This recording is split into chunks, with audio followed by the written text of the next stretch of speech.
And what do you say to the cynics or the skeptics who say, if we're smart, I mean, look out the window. I mean, if we're smart, we wouldn't be seeing what we're seeing, or perhaps we wouldn't have been gotten ourselves in this situation in the first place if we were smart.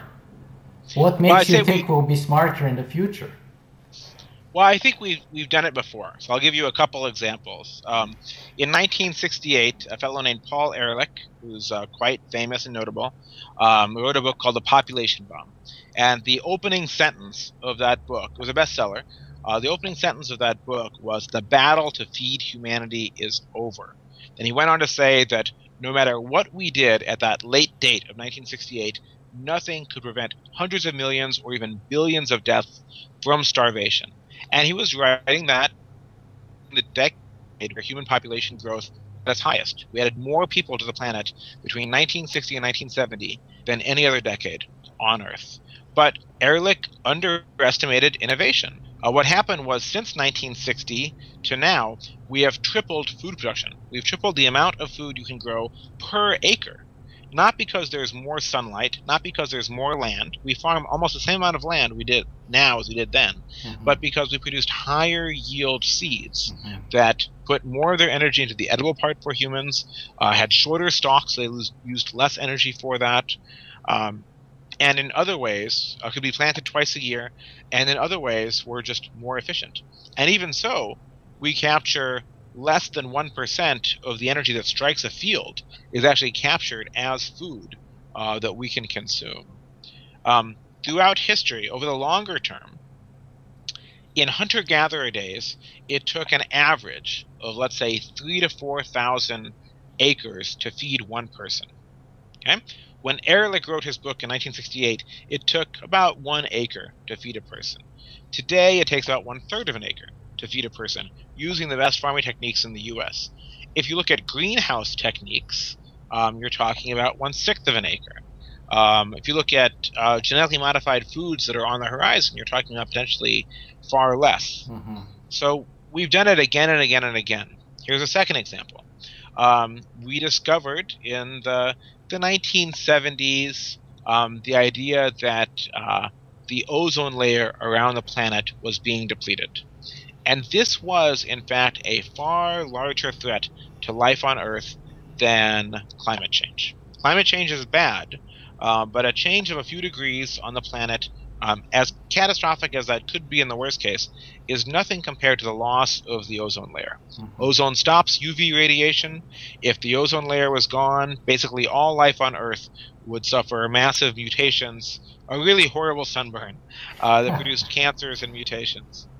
But we actually there banded together. We actually signed an international deal.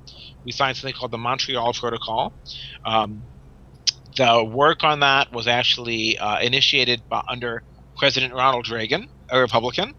The implementation of the U.S. policy to address that was crafted under President George H.W. Bush, another Republican. And now the ozone hole over the Antarctic is actually recovering ahead of schedule, just slightly. So that was a large international problem. And by the way, we solved that problem at a fraction of the cost.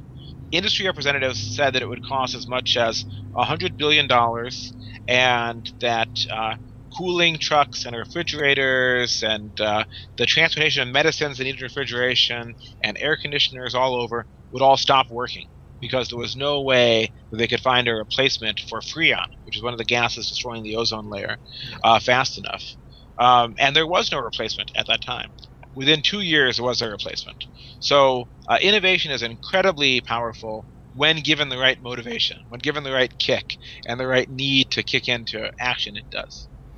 I accept both of those arguments, but I'd like to grab just one little fact for my own personal benefit here that I wasn't aware of. And Okay. that's specifically when you referred to the shrinkage of the ozone hole. I mean, I haven't kept up to date for the last couple of years, but I thought it's increasing rather than shrinking.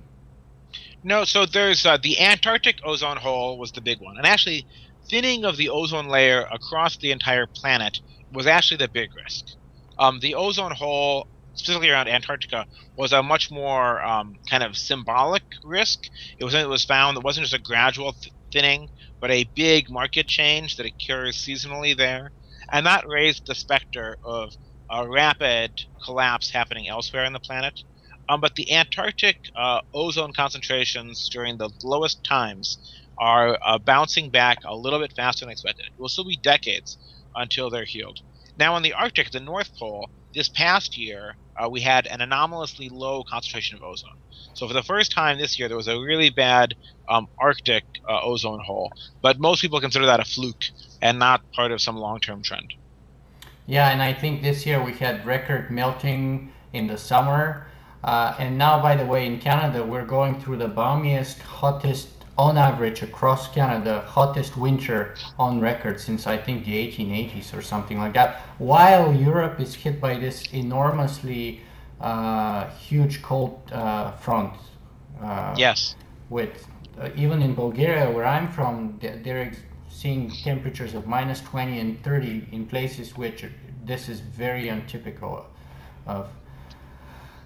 Anyway, let's get back on topic here, and I think it's about time to start bringing our interview to a close. So let me ask you the last two questions that I traditionally ask of all of my interviewees. And the first one is this: where can our viewers and listeners go to find out more information about what you do and your work?